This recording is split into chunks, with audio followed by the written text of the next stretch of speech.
E nós prosseguimos aqui em Gálatas, ainda no capítulo 1, hoje a partir do versículo 11 até o versículo 24. Gálatas capítulo 1, a partir do versículo 11 até o versículo 24. Obrigado.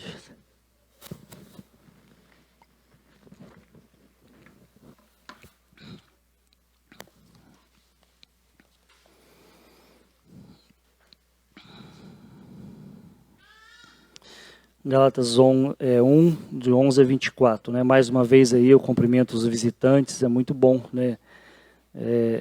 Ver, né, visitantes na igreja, sempre muito bom. Deus abençoe a vida de vocês. Nosso desejo é que vocês se sintam, né, abraçados por essa família da fé. Antes de ler, nós vamos orar mais uma vez, né? Louvamos o teu nome, Deus, pela vida desses irmãos que nos conduziram nesses cânticos, nesse tempo de adoração, Senhor. É muito bom, Senhor, poder contar com esses irmãos que se dispõem, às vezes, a sacrificar horas, né, para preparar, ensaiar. Continue abençoando a vida deles, ó Deus. Continue derramando graça, unção sobre a vida deles, ó Pai. Pedimos também, ó Deus, que o Senhor continue nos abençoar através da ministração da Tua palavra agora, Senhor. Amém. Diz assim a palavra de Deus: faço-vos, porém, saber, irmãos, que o evangelho por mim anunciado não é segundo o homem, porque eu não o recebi nem o aprendi de homem algum, mas mediante a revelação de Jesus Cristo. Porque ouviste qual foi o meu proceder outrora no judaísmo, como sobremaneira perseguia eu a igreja de Deus e a devastava. E na minha nação, quanto ao judaísmo, avantajava-me a muitos da minha idade, sendo extremamente zeloso das tradições dos meus pais. Quando, porém, ao que me separou antes de eu nascer e me chamou pela sua graça, aprouve revelar seu Filho em mim, para que eu o pregasse entre os gentios, sem detença, não consultei carne e sangue, nem subi a Jerusalém para os que já eram apóstolos antes de mim, mas parti para as regiões da Arábia e voltei outra vez para Damasco. Decorridos 3 anos, então subi a Jerusalém para avistar-me com Cefas. Cefas é Pedro. E permaneci com ele 15 dias. E não vi outro dos apóstolos, senão Tiago, o irmão do Senhor. Ora, acerca do que vos escrevo, eis que diante de Deus testifico e não minto. Depois fui para as regiões da Síria e da Cilícia, e não era conhecido de vista das igrejas da Judéia que estavam em Cristo. Ouviam somente dizer: aquele que antes nos perseguia, agora prega a fé que outrora procurava destruir. E glorificavam a Deus a meu respeito. Cefas é Pedro, né? Na verdade, às vezes a gente lê aqui, não consegue fazer essa distinção, né? É porque é o nome hebraico de Pedro, né? E Pedro seria uma designação, né, que Jesus deu a ele, né? Se referindo ali a uma pequena pedra.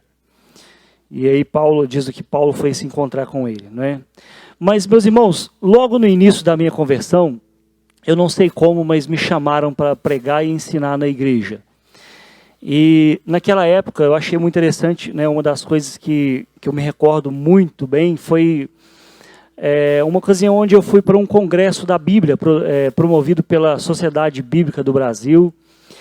E naquela ocasião eu tive a oportunidade de dar carona para um jovem, e, né, crente novo na fé, né, doidinho para pregar, né, passando na estrada, o cara pedindo carona, eu falei: opa, ali, tá ali, é o primeiro que eu vou pregar. Né, e aí dei carona e logo já comecei a pregar o evangelho para ele. E aquela experiência foi muito edificante. Isso porque a experiência, ela tem esse caráter de alimentar a nossa fé. A experiência, ela é a prática da palavra que nos faz, né, pessoas prudentes, né, como bem Jesus disse. Ou seja, isso é como construir uma casa sobre uma rocha. Você praticar a palavra, você colocar a palavra na prática, não é?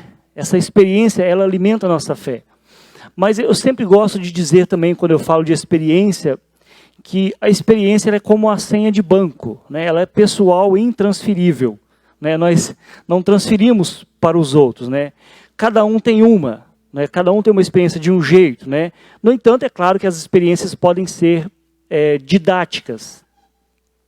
Ou seja, eu posso compartilhar as minhas experiências com vocês como forma de ilustração daquilo que Deus pode fazer nas nossas vidas, não é? É claro que cada um vai ter uma, né? Mas a minha experiência pode ser didática para você. Hoje nós vamos ver, através da experiência de um homem, né, como Deus muda as coisas em nossas vidas, né? Como que Deus transforma, né, as nossas vidas. Observe que eu chamei a sua atenção para uma experiência em minha vida depois da conversão, né, após a minha conversão. E é comum nós falarmos de experiências bonitas que aconteceram nas nossas vidas depois que nós nos convertemos, né? Depois que nós recebemos Jesus como o Senhor das nossas vidas. Mas Paulo aqui, ele narra um trecho na sua vida que poderia ser uma forma de descredibilizar a sua pregação. Ou seja, ele conta aqui no versículo 13 que perseguia e devastava a igreja de Deus. Não era uma boa experiência para se contar.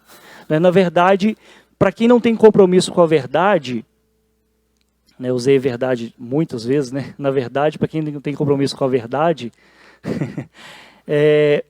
contar coisas ruins, trazer coisas ruins à tona, na verdade, eu usando a verdade de novo, parece não ser uma coisa boa. Trazer coisas ruins do meu passado à tona, para quem não tem compromisso com a verdade, não parece ser uma coisa boa. No entanto, conforme nós já temos visto, Paulo, ele tinha um compromisso não com os homens, mas o compromisso dele era com Deus. Então, trazer isso à tona não fazia diferença. E a Bíblia toda é assim. Deus, em sua eterna misericórdia, em sua sabedoria, ele não deixou de anunciar, ele não escondeu as histórias que nós julgamos ser inaceitáveis de estarem num livro que é sagrado.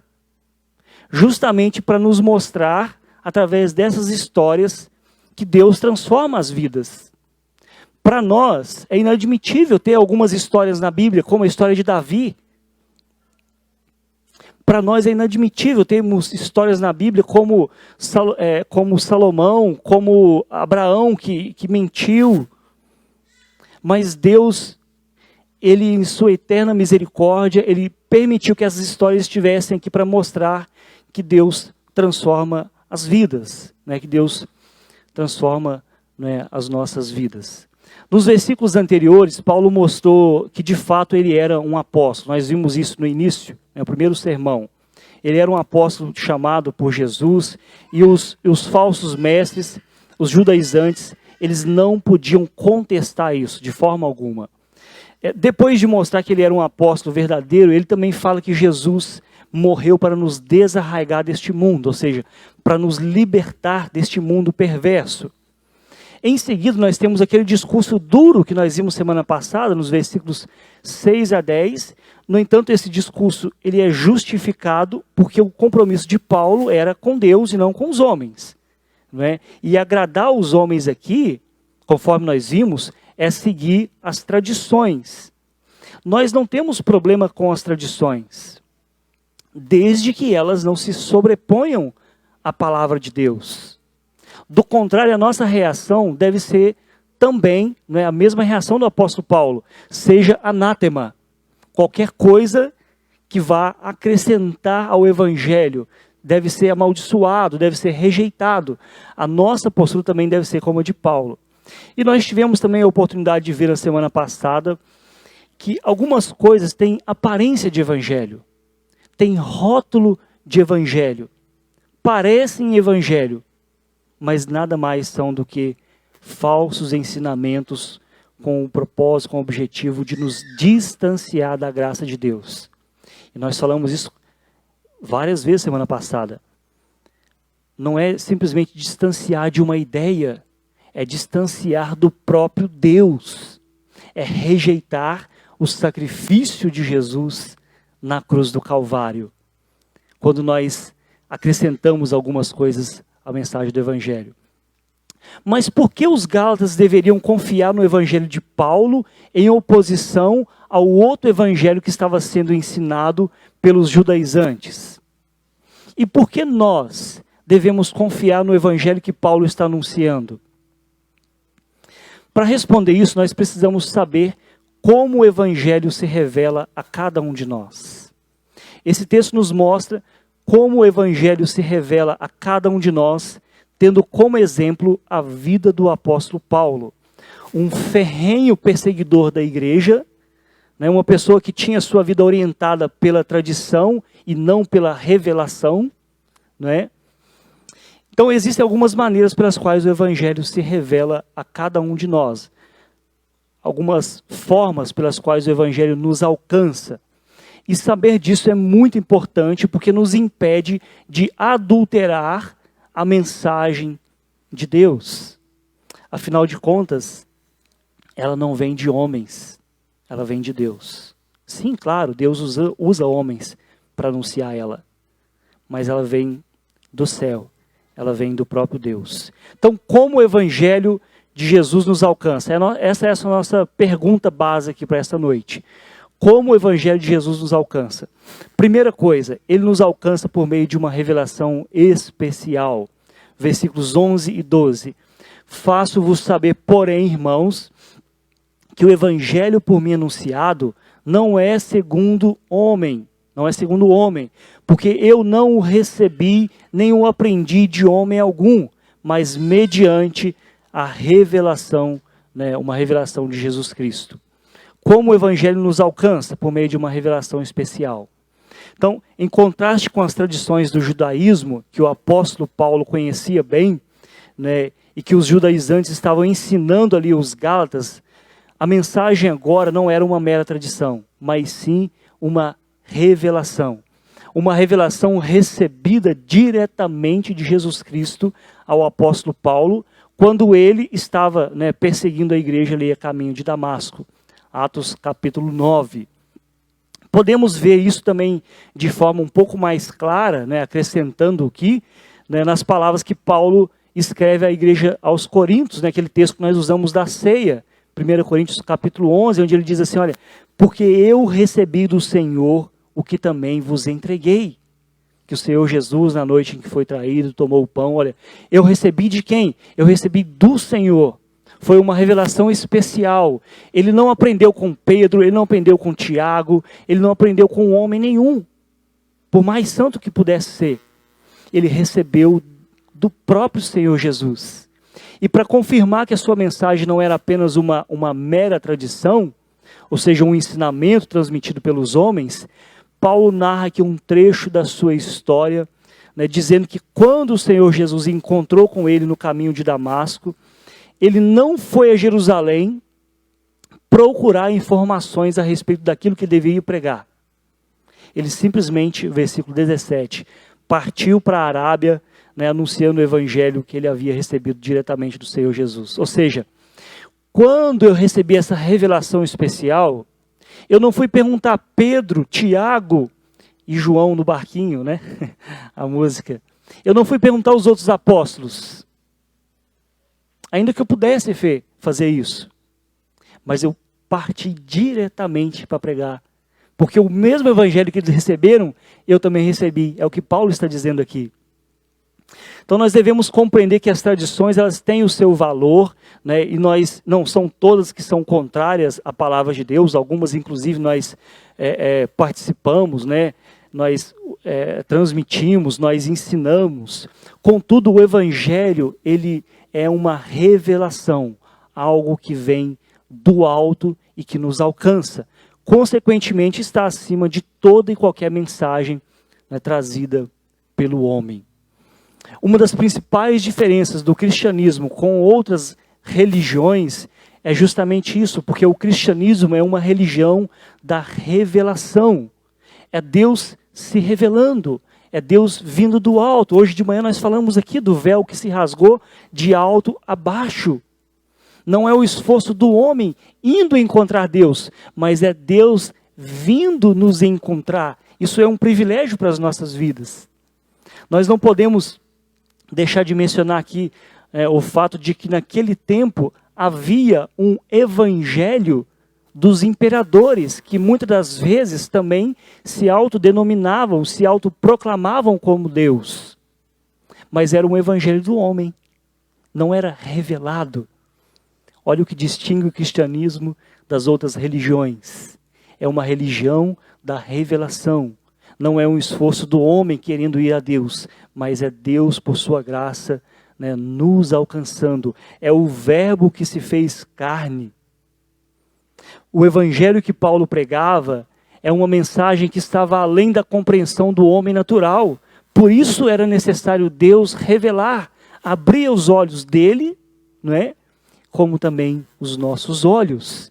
É basicamente o que João diz no seu evangelho. O verbo se fez carne e veio habitar entre nós, cheio de graça e de verdade. E vimos a sua glória, glória como do unigênito do Pai. De outra sorte, nós não conheceríamos a Deus, se Deus não viesse até nós. Poderíamos conhecer inúmeras tradições, inúmeros movimentos religiosos, filosóficos, mas não conheceríamos a Deus, porque Deus primeiro veio nos conhecer. Um dos aspectos que confirma a veracidade dessa revelação, né, do Evangelho na vida de Paulo é o seu testemunho pessoal. Né? Isso nos mostra que o Evangelho de Jesus ele vai se originar nas nossas vidas por meio de uma revelação especial, apesar da nossa própria relutância. Olha os versículos 13 e 14. Porque, olha, depois que o Evangelho alcançou, ele vai falar, olha, porque ouviste qual foi o meu proceder outrora no judaísmo. Como sobremaneira perseguia eu a igreja de Deus e a devastava. E na minha nação, quanto ao judaísmo, avantajava-me muito, né, a muitos da minha idade, sendo extremamente zeloso das tradições de meus pais. Independente da nossa resistência, quando o Evangelho se revela a nós, ele nos alcança e ele nos transforma. Ele faz de perseguidores, né, a perseguidos. Ele faz de uma pessoa como Paulo, que nós vamos ver um pouco para frente, que perseguia ferrenhamente, né, um anunciador. Paulo está dizendo que os Gálatas que ele não era o candidato ideal para ser um anunciador, um pregador da palavra de Deus. Na verdade, ele está dizendo para eles, né, olha, que Deus me escolheu independentemente de quem eu era, independente de qual família eu pertencia, independente daquilo que eu fazia, porque eu era um perseguidor. Ou seja, ele estava depondo contra ele para mostrar que o Evangelho nos alcança através de uma revelação especial, sem distinção de classe, de cor, de nada. O Evangelho nos alcança, né, através de uma revelação especial. E transforma as nossas vidas. Daí nós devemos nos perguntar como que era a nossa vida antes do Evangelho. E como é que nós vivemos hoje, depois do Evangelho. Às vezes eu me pergunto se eu ainda tenho aquela sede, né, de dar carona para alguém na estrada para pregar o Evangelho também, como era no início. Isso não quer dizer, né, ter mudança de vida, que antes você era pobre e hoje você era rico. Não é isso. Não tem nada disso. Mas é sobre como você vive a partir do ponto de vista do Evangelho, a partir do momento que você foi alcançado pelo Evangelho. Ou como disse certo pastor, o Evangelho ele não oferece melhor condição de vida, como às vezes é mal interpretado, mas ele oferece melhor condição de viver qualquer que seja a vida. Vou repetir, ele não oferece melhor condição de vida, como às vezes é mal interpretado, mas ele nos oferece melhor condição de viver qualquer que seja a vida. Então Paulo está dizendo aos Gálatas que estavam empenhados em retornar a uma religião baseada nas obras, que a única maneira de conhecer a liberdade que Cristo nos dá é conhecer o próprio Cristo. E a única maneira de recebê-lo é por meio de uma revelação especial. Nesse sentido, todos nós precisamos conhecer a Cristo por meio de uma revelação especial. E a revelação especial de Deus está na sua palavra. Deus se revela de duas formas, basicamente, conforme eu li no Salmo 19. Através de uma revelação geral e através de uma revelação especial. A revelação geral, ela não funciona como objeto para nos alcançar no sentido de nos salvar. Porque o pecado entrou no mundo e danificou todas as coisas. A revelação geral nos fala sobre Deus e as obras das suas mãos. Mas de acordo com Davi no Salmo 19, essa revelação ela não é suficiente para a conversão. É por isso que depois de falar nos versículos 1 a 6, né, das obras de Deus, os céus proclamam a glória de Deus, né, ele vai dizer no versículo 7 em diante, ele muda, né, a direção dizendo, olha, a lei do Senhor é perfeita. Ele primeiro fala da obra da natureza, é linda, é maravilhosa, mas é a lei do Senhor que é perfeita. É a palavra de Deus que é perfeita. É a palavra de Deus que é a revelação especial para nos alcançar. E o restante da história da redenção é sobre anunciar essa palavra aos homens. Palavra essa que nos liberta, que traz vida, que é mais afiada do que a espada de dois gumes, que é capaz de penetrar até as juntas, dividindo as juntas e medulas, é capaz de discernir os pensamentos, é capaz de transformar as nossas vidas. Então a revelação geral, ela deve nos apontar para a revelação especial. E essa deve ser a lente pela qual nós olhamos para aquela. Porque o que nos revela o Evangelho é a palavra de Deus. Os movimentos religiosos existentes no mundo, na verdade, são criações da mente humana para satisfazer os desejos do homem. São invenções, né? São tradições que não têm capacidade de dar vida, porque não é fundamentado nessa revelação especial aqui. É por isso que nós devemos fazer essas distinções e precisamos compreender essa palavra, porque é ela que vai mediar a nossa relação com Deus, ela que vai nos orientar na nossa relação com Deus. E isso por si só deve ser o motivo pelo qual nós devemos pregar. Porque não é a revelação geral que media nosso relacionamento com Deus, mas a revelação especial. O que nos alcança para Deus é a revelação especial, e por isso nós devemos pregar. Mas o nosso texto também nos fala de outra forma pela qual o Evangelho nos alcança. Os versículos 15 a 17. O Evangelho nos alcança através da eleição incondicional. Talvez essas palavras soem um pouco assim, trazendo arrepio. Lá vem o pastor falar de predestinação, de eleição. Mas o texto está falando disso. E o Evangelho nos alcança, primeiro, através de uma revelação especial. E em segundo lugar, olhando aqui para a vida de Paulo, através da eleição incondicional. A doutrina da eleição, meus irmãos, ela está na Bíblia e ela nunca é ensinada com o propósito de produzir orgulho. Eu sou eleito, louvado seja eu. Não, não é para isso. Pelo amor de Deus. E nós não precisamos ter medo de ensinar aquilo que está na Bíblia. Porque a eleição, sim, por um lado, ela envolve segurança. Nós somos salvos. Nós não vamos perder a salvação. Mas por outro também ela envolve responsabilidade. Deus escolheu Paulo para pregar o Evangelho aos gentios, pregar a mesma graça na qual ele foi participante. E aí ele vai dizer assim, olha, versículos 15 a 17, quando, porém, ao que me separou antes de eu nascer e me chamou pela sua graça, aprouve revelar seu Filho em mim para que eu pregasse entre os gentios. Deus escolheu Paulo, separou ele antes dele nascer, assim também como ele fez conosco. É claro que, infelizmente, né, existe o mal entendido da palavra de Deus e faz com que muitas pessoas deixem de fazer aquilo para o que elas foram chamadas. Né? Às vezes, esse mal entendido justifica aquela ideia errada de que a doutrina da eleição é uma forma para ociosidade do crente, do tipo, não precisamos pregar porque Deus já escolheu aqueles que vão ser salvos.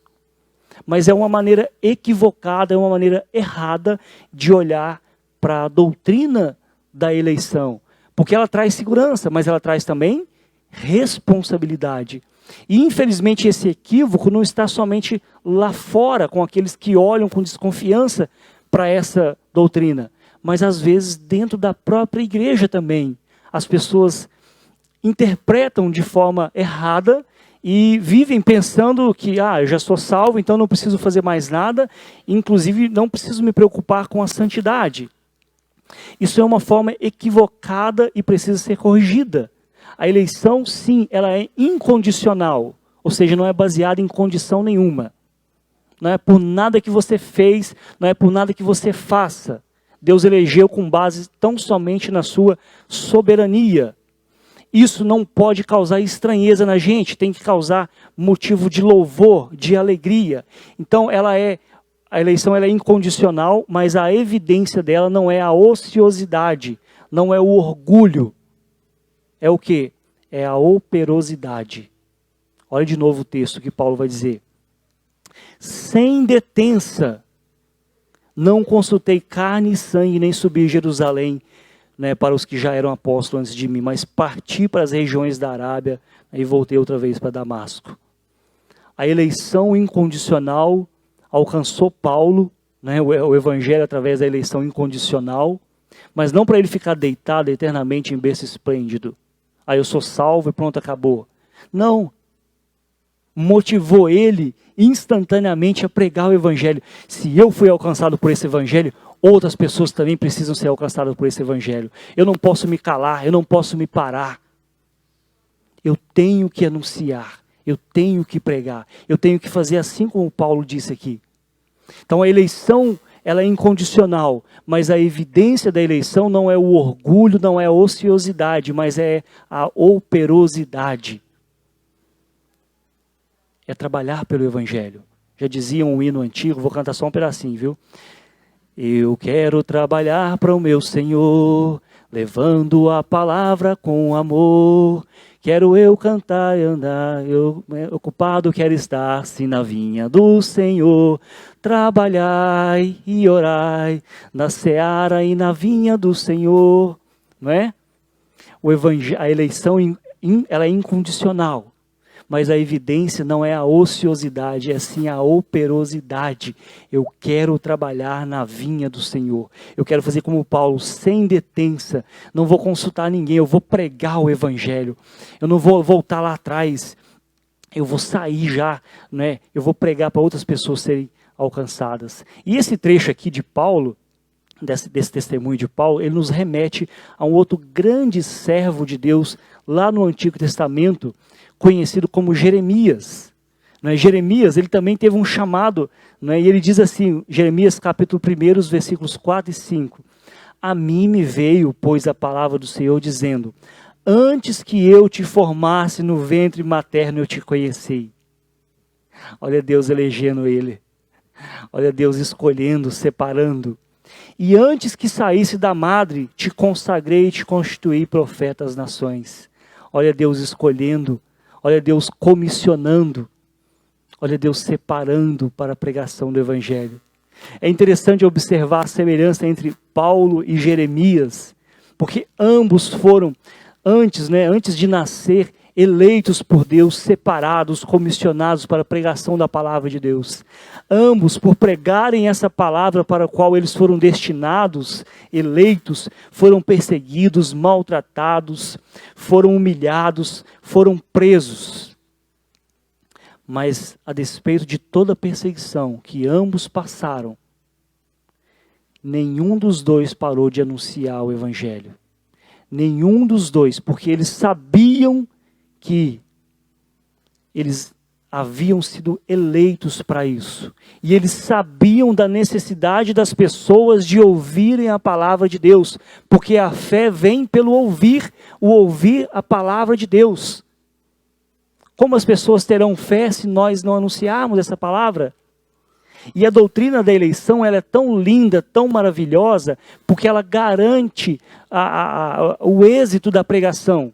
Eu sei que se eu pregar, pessoas vão se converter, porque existem pessoas eleitas espalhadas pela cidade.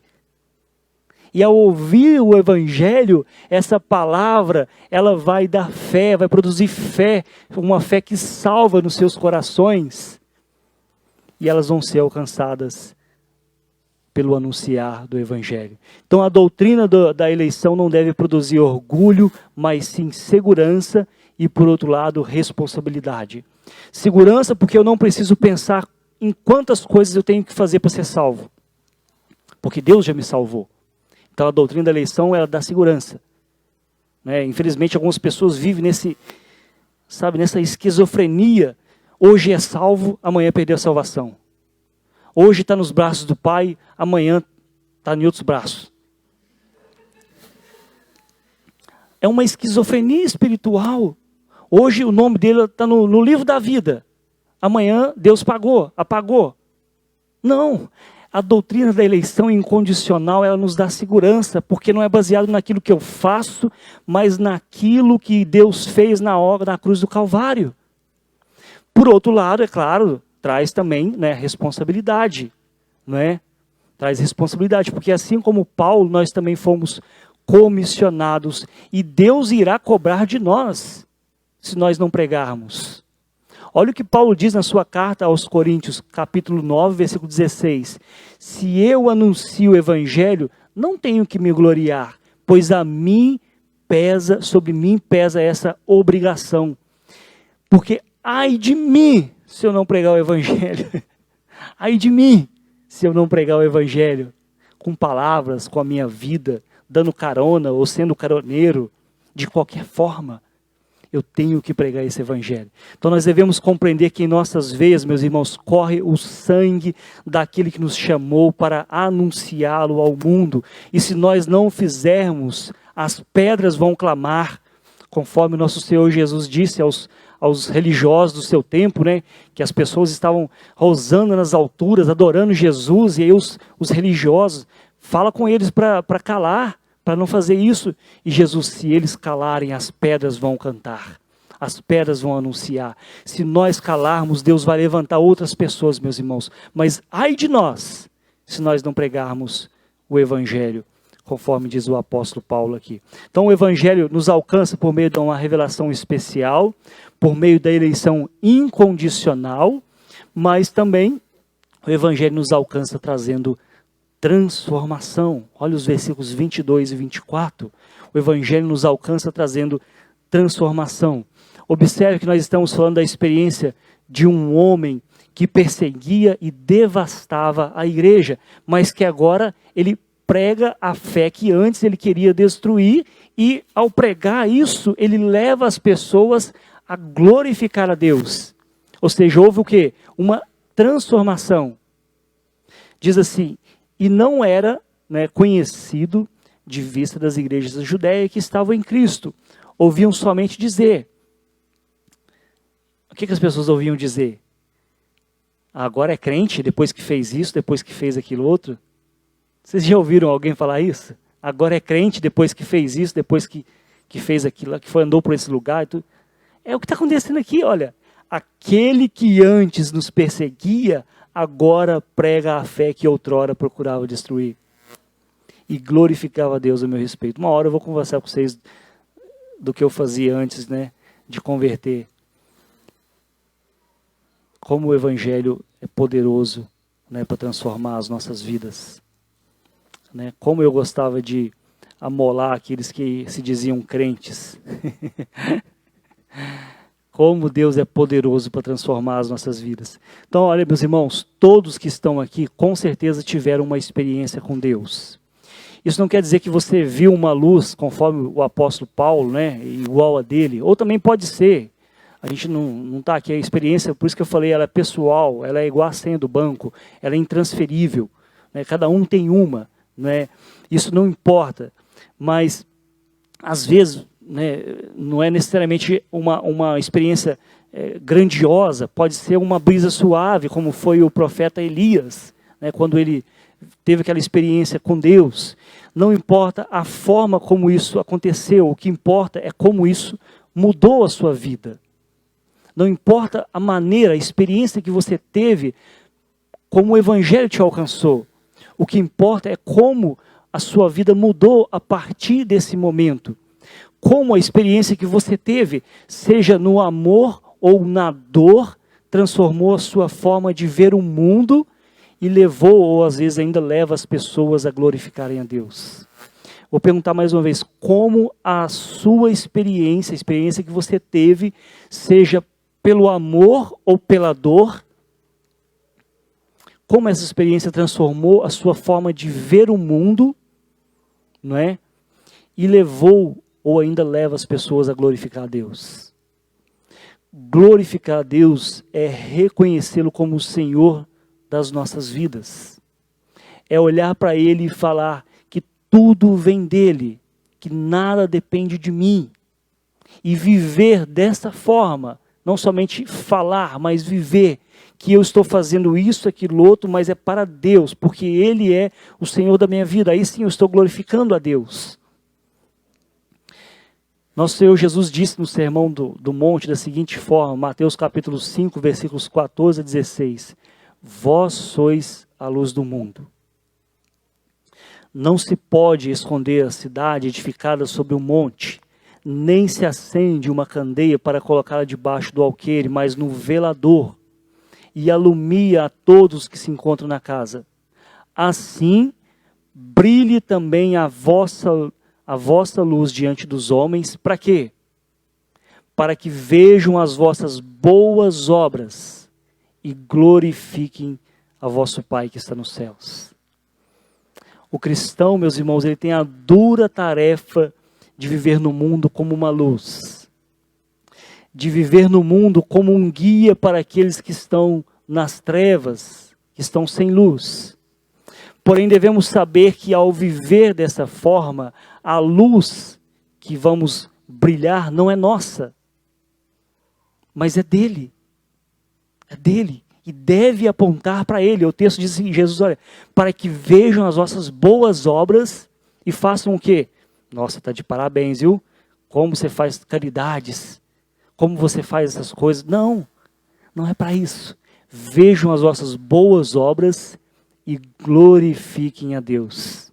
Olhe para você e fale assim, ela é como o Pai. Ela reflete a bondade e o caráter do Pai. Ou seja, glorifica a Deus. Nós vivemos no mundo com essa tarefa, meus irmãos, com essa dura tarefa. Pedro falou também algo semelhante na sua carta, quando ele disse assim, olha, amados, exorto-vos como peregrinos e forasteiros que sois, a vos absterdes das paixões carnais que fazem guerra contra a vossa alma, mantendo exemplar o vosso procedimento no meio dos gentios. Para quê? Para que naquilo que falam mal contra vós outros, como de malfeitores, observando-vos em vossas boas obras, glorifiquem a Deus. É tudo para Ele. Então, seja pela obediência de Paulo ou pela admiração das pessoas a respeito, né, dele, quando o Evangelho nos alcança, ele transforma as nossas vidas, né, de perseguidores a perseguidos. De pessoas que lutavam contra aquela causa, mas que agora anunciam aquela causa. Paulo, antes de ser alcançado pelo Evangelho, era conhecido como Saulo. Porém, além de Saulo, ele era conhecido também como aquele que perseguia a igreja, que maltratava, que prendia os cristãos. Ele era conhecido como aquele que perseguia a fé que agora ele está pregando. Contudo, agora ele já não é chamado mais de Saulo, mas sim de Paulo. E toda aquela vida anterior, né, ela é abandonada e ele tem um novo nome. Com esse novo nome, uma nova vida. E a vida de Paulo consiste agora em fazer conhecido aquele que antes era alvo de destruição, de perseguição. Da mesma forma, nós, meus irmãos, temos um novo nome após a nossa conversão. Esse nome é o nome de Jesus, e é Ele que deve ser conhecido através das nossas vidas, de maneira que quando as pessoas olharem para nós, elas vejam o caráter de Deus em nós. Paulo, mais à frente, no capítulo 2, ele vai dizer no versículo 20, logo já não sou eu quem vive, mas Cristo vive em mim. Cristo vive em mim. E esse viver que agora eu tenho na carne, vivo pela fé no Filho de Deus que me amou e se entregou por mim. E a igreja, olhando para Paulo, o que eles fazem no versículo 24? E glorificavam a Deus a meu respeito. As pessoas olhavam para mim e falavam assim, nossa, agora ele é crente, né? Depois que fez isso, louvado seja Deus, pelo menos agora. O Evangelho nos alcança também trazendo transformação. Em Gálatas, Paulo nos mostra que o Evangelho nos alcança por meio de uma revelação especial, e é por isso que nós precisamos pregar. A todo instante, a todo momento, com as nossas palavras, com a nossa vida. O Evangelho também nos alcança por meio de uma graça que é incondicional, uma eleição que é incondicional, e para isso nós precisamos orar, para que outras pessoas sejam um alvo também dessa eleição de Deus. E o Evangelho nos alcança trazendo transformação. Por isso nós devemos glorificar a Deus, por aquilo que Ele já fez nas nossas vidas e por aquilo que Ele ainda há de fazer. Vamos cantar ao Senhor? Vamos nos colocar de pé, vou chamar os nossos irmãos que vão nos conduzir ao Senhor nesse tempo.